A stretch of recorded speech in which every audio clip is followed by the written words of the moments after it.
Hello and welcome to the Intentional Brief, your weekly video update on the one big thing in cybersecurity news for middle market companies, their investors, and executive teams. I'm your host, Shay Colson, managing partner at Intentional Cybersecurity, and you can find us online at intentionalcyber.com.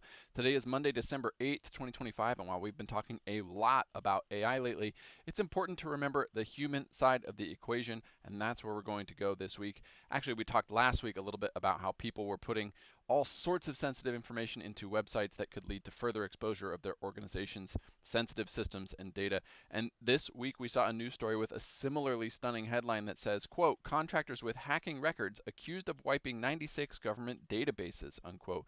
The article from Bleeping Computer outlines how two brothers, twins in fact, from Virginia have been charged with, quote, conspiring to steal sensitive information and destroy government databases after being fired from their jobs as federal contractors.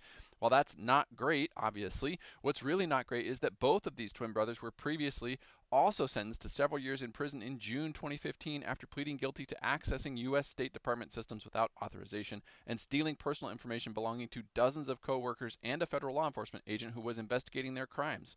The article says that one of the brothers also hacked a private data aggregation company in November 2013 and the website of a cosmetics company in March 2014. The article writes that, quote, after serving their sentences, they were rehired as government contractors, unquote. Obviously, a failure of multiple controls happening here. Not the least of which is that the contractor didn't do any work on their background check process to identify the multiple indictments and prison sentences that these brothers have faced, which could have been easily found just by Googling their name because the DOJ press release from last time is still live and linked to here below. But beyond that, there was also an obvious lack of control effectiveness with regards to their internal operations. How were these two people able to move around the environment and make this many changes of this sort without any alarm bells going off? Clearly, they were not applying the principle of least privilege, nor were they using any sort of detective or separation of duty mechanisms in managing these databases that would have either prevented or alerted on the deletion. 96 databases is a lot of databases to just get deleted without anybody doing a root cause analysis and finding out that it was one of these two accounts doing the deleting. And I raise this issue because, first of all, everything about this is ludicrous, but also because it pairs nicely with some of the larger themes we're seeing.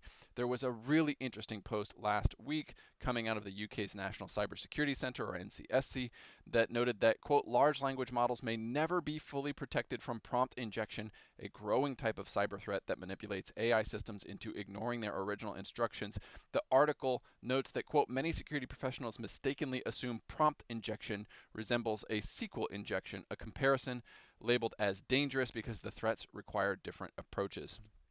Indeed, I would say that this threat, this prompt injection threat, is really similar to this challenge of securing the humans. If you can get an LLM to act in a way that's potentially malicious or it would somehow be destructive, then you need to put controls in place that limit its ability to do that damage, either intentionally or unintentionally, to your systems, in the same way that you would limit a human employee with access to your data or your systems. So while I don't have time to parse out in this video the nuance of managing LLMs versus managing humans, and I would note that I'm always going to be on the side of the humans in this debate, there are so many corollaries that can help us continue to make informed decisions about how we keep the balance of productivity and value creation, along with the challenge around controls and security, in a way that helps us use these technologies safely.